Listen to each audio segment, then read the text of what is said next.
မင်းကိုအကျဉ်းသားတရားတွေအပြည့်နဲ့ချစ်ခင်ယူရခဲ့တဲ့သူတယောက်ဒီကဘာကြီးကနေထာဝရထွက်ခွာသွားမယ်ဆိုရင်သူ့ကိုနောက်ဆုံးချိန်ပြန်တွေ့ရဖို့အတွက်တေချင်းတရားတော်အန်တူပြီးတော့မင်းလိုက်တော်ရဲမလား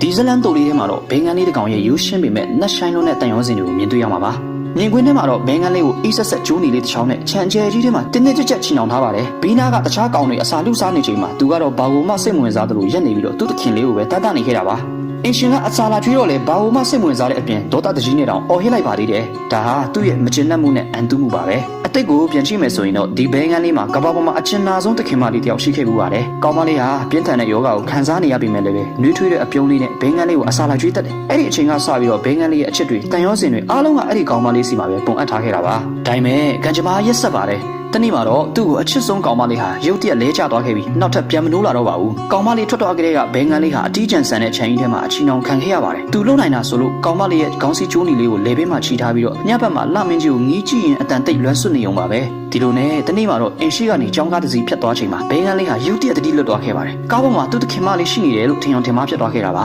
အဲ့ဒီအချိန်မှာပဲသူ့စိတ်ထဲမှာဘာလို့မှဂယူးမဆိုင်နိုင်တော့ပဲသူ့ကိုချီနှောင်ထားတဲ့ကျိုးနီကိုအစွမ်းကုန်ယုံထွက်ပါတော့တယ်အသားတွေနာကျင်ပြီးသွေးတွေထွက်လာတဲ့အထိယုံကန်ပြီးနောက်မှာတော့ကျိုးဟာပြတ်တောက်သွားခဲ့ပါတယ်မျက်စိကျိန်းလောက်တဲ့အလင်းရောင်တစ်ခုနောက်မှာတော့ဘဲငန်းလေးဟာတေချင်းတရားကိုကြော်ပြတ်ပြီးသူချစ်တဲ့သခင်လေးရှိရာကဘာကြီးစီကိုရောက်ရှိသွားခဲ့ပါပြီ။နှွေးထွေးတဲ့မျက်ခင်းပြင်လေးပေါ်မှာကောင်းမလေးကသူ့ကိုအရင်လိုပဲနုနုညံ့ညံ့ပြုံးပြနေပါတယ်။ဘဲငန်းလေးလည်းပင်ပန်းမှုတွေအားလုံးကိုမေ့ဖြောက်ပြီးကောင်းမလေးရဲ့ရင်ခွင်ထဲကိုအေးချမ်းစွာတိုးဝင်သွားပါတော့တယ်။ဒါဟာတေချင်းတရားတော်အန်တုနိုင်တဲ့အချစ်မျိုးပါ။တကယ်စစ်မှန်တဲ့လွတ်ဆွတ်ခြင်းကတနေ့မှာဘလို့တားဆီးမှုမျိုးမဆိုကြော်ပြတ်ပြီးပြန်လဲစုံစည်းခွင့်ပေးနိုင်ပါလိမ့်မယ်။